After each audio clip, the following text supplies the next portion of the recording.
Welcome to the presentation of Group 5. I'm Sherry, this is Nick, this is Gash, and this is Koi. We're going to do a presentation about the consumer decision-making process of the iPhone 6s. The first step of the consumer decision-making process is the need recognition process. Consumers recognize a need when there is an imbalance between their current state and their desired end state. The imbalance occurs when the consumer is triggered by external or internal stimuli. These stimuli can occur from the following categories: consumer past experiences, consumer characteristics, consumer motives, environmental influences, and marketing stimuli. All of these characteristics come into play when deciding to purchase a phone. With consumers' past experiences, the buyer may only have ever owned Apple products and has developed a set of expectations for the mobile phone, such as compatibility with the other products. Consumer characteristics involve demographics, lifestyles, and personalities. A younger consumer would feel more peer pressure into purchasing the more popular phone at the time, while an older consumer would choose reliability over popularity. Consumer motives. Consumer motives affects the benefits criteria that is used to evaluate brands. In the case of a mobile phone, then the motivation could stem from the price, the storage, the size, the style, or the phone's features.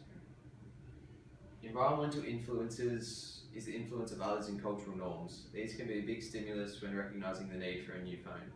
Mobile phones are as much of a symbol now as a means of communications. Older consumers look at phones as a means of communication, while teenagers see a phone as a status symbol. A recent survey conducted by ViewClip found that 82% of teenagers interviewed felt that the first thing people noticed about them was their phone. Past marketing campaigns can also leave a lingering effect on the minds of consumers and can greatly influence the need recognition process. This is the marketing stimuli category. Constant TV advertising of mobile phones could create a need in the consumer. Once a need is recognised, then the next step the consumer faces is the search for information on the product. This process begins as an internal search. An internal search uses relevant information from the long-term memory of the buyer. These searches are generally related to customers' previous experiences with products and services. When performing an internal search for an iPhone 6s, the consumer would find such information as previous dealings with Apple, previous mobile phones the consumer has owned, advertising material they can remember, and phones that friends and family own. If a resolution can't be reached from an internal search, then the external search process begins. External search information can come from two different sources: a non-marketing controlled information source, such as friends, family, research reports, and the internet, and a marketing controlled information source, which would come from someone like a salesman, TV advertising, radio advertising, and newspaper advertising. It is important to take note that even in extended decision making with extensive external search, the initial internal search generally produces a set of goods or decision constraints that limit or guide external search. These guidelines are referred to as the evaluative criteria. Possible evaluative criteria for the iPhone 6s would include price, compatibility with other products, quality, storage size, colour, camera quality, and battery life. At the end of the external search process, the consumer should be satisfied with the amount of information they have discovered, and then they can begin to evaluate the alternatives. Hi, I'll be talking about step 3, evaluation of alternatives. Opposed to the iPhone, there are two other alternatives, the Samsung Galaxy S7 and the Nexus 6P, and they both have different features which the iPhone doesn't have. A couple of them would be, for the Samsung Galaxy S7 would be a Super AMOLED display, expandable storage, fast charging, and optical image stabilization. And for this Nexus 6P, you have USB Type-C, which is the next generation of charging and faster data transfer. And you have an 8 megapixel front and back camera, as well as 15 gigabytes of free cloud storage, as well as free Google Maps, offline version of Google Maps. Even though the iPhone 6s is a good product, consumers would need to evaluate the other alternatives that other manufacturers would have. As you can see, these are the other features that the phones have. The biggest competitor will be the Samsung Galaxy S7 because its main reason being it's significantly a lot cheaper than the iPhone, and the iPhone iPhone's price is really dependent on how much storage you're going for. The small size of the iPhone is 16 gigabytes and it retails for $1,079, which isn't actually enough. And keep in mind that 4 gigabytes of storage is taken up by the software itself. Whereas the Samsung, it retails for $789, and it's not just significantly a lot cheaper, it offers a base storage of 32 gigabytes of base storage. It also has a feature called expandable storage, so you can support up to 128 gigabytes of storage. On top of that, meaning that you can actually buy SD cards for under $50 and install them. Whereas if you wanted to get bigger storage on the iPhone, you would have to spend an extra $200 to get the 64 gigabyte model because there's no 32 gigabyte option. The Samsung also offers something called Gorilla Glass 4, which is a scratch and smash resistant screen. It also has a feature called fast charging, which you charge your device from 0 to 50% in under 30 minutes. This would mean that consumers wouldn't have to spend money on cases and protective screens and stuff like that because of this feature of Gorilla Glass 4. It also would mean that when it comes to charging, that it will be a lot easier because it can charge in a short period of time. If you're running low on juice, you can just have a quick charge and you'll be on your way. So these features will seem more convincing to buyers. Now talking about the iPhone 6s, it's quite similar to the iPhone 6, but there are some significant improvement. The first is about the outlook. This is the first time ever that iPhones had a new color, which is rose gold. The second one is a bigger RAM, which is 2 GB. But the feature that has been marketed the most is the 3D Touch, a new technology improved by the Apple Inc.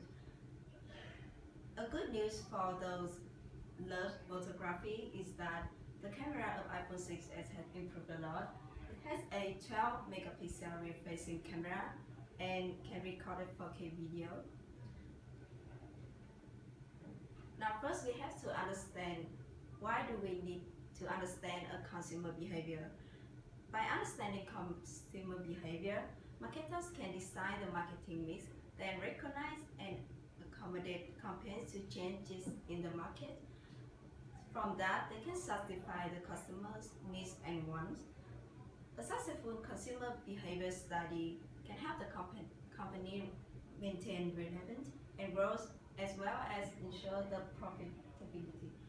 An enhanced understanding in consumer behavior will keep consumers loyal to the product or the brand, promise a return of the customers or a recommendation to their surrounders like family, friends, or colleges also, and then create an increase in sales. Now the aim of this report is to display the 5 steps of consumer decision-making process in terms of an iPhone 6s. Following the structure, step 1 will be need recognition, step 2 will be information search, step 3 is a evaluation of alternatives, step 4 is purchase decision, and step 5 post-purchase behavior. Now we move into step 4, which is purchase decision. First, we have to talk about why do the consumer needs to purchase this product. The first reason might be they just need a new mobile phone. The second, they might be an Apple fan or a fan of technology. Due to the environment, they might need a new mobile phone for studying or working. And the last, maybe they just want to follow the trend. Now we're talking about the factors that influencing the consumer during the purchasing process. I want to talk about 2 types of factors. The first one is internal and the second one external. Firstly, for the internal, maybe is about the brand loyalty that customer have been with Apple for a long time. The second one is about hobbies or interests. For example, like if they love photography, the iPhone 6s provide a very good tools to go with their hobbies. The third one is a budget. Like, is it affordable for the customer? And last but not least is a previous experience. Like they have experienced it before and they satisfied with it, so they give it another go. The second one is about the external factors, which come from their surroundings like friends or family or just the society. Post-purchase behavior is how the consumer feels or how they react after making the purchase of a product. It's important that the customer feels satisfaction or content after they purchase the product, because if they experience any regret or dissatisfaction post-purchase, future decisions related to the brand or the product can be negatively impacted, which is not great. Okay, so satisfaction actually means that the consumer feels like they made the right decision in purchasing the product. And in relation to the iPhone 6s, the consumer may feel satisfaction if the superiority of the brand Apple actually fulfills all their wants and their expectations in a modern, high-quality phone. So this could mean that they're content with the design and look of the iPhone 6s, which comes in 4 colors, and also that the performance is fast and efficient, and also easy to use by making our lives easier with its functions such as Siri. Okay, so dissatisfaction in the customer can equal cognitive dissonance, and this means that the customer feels some form of doubt after recognizing an inconsistency between their values or opinions and their behavior. So for the iPhone 6 in particular, customers may experience cognitive dissonance because of the high price. It's pretty expensive, starting from over $1,000 for like, I think it's just 16 gigs. And the battery life is, when you first get it, it lasts a while, but then after a bit, it starts getting shorter than lasting. Yeah, shorter. So also, we may experience frustration with how easily the iPhone can actually break, with especially the glass screen, and it gets scratched easily as well. So the impacts of post-purchase behavior, if they're satisfied, the consumer will probably purchase from them again, from the built brand loyalty. If they're dissatisfied, the consumer will probably have no trust in future products of the brand and probably won't come back and purchase again. And for recommendations and recommendations, they could probably make the iPhone 6s more affordable. Also, build it more durable so that the screen is harder to break, or the phone in general. Or if that's too hard, they can just provide cheaper prices to get the broken screens fixed at Apple stores, because they're pretty expensive. Okay. The conclusion. Overall, customers would be satisfied with the design and the efficiency of the iPhone 6s, even though the price is high. Also, these levels can impact the consumers on their choice to buy an iPhone and their reviews. And finally, customers may consider other products such as the Samsung, which may have more features and is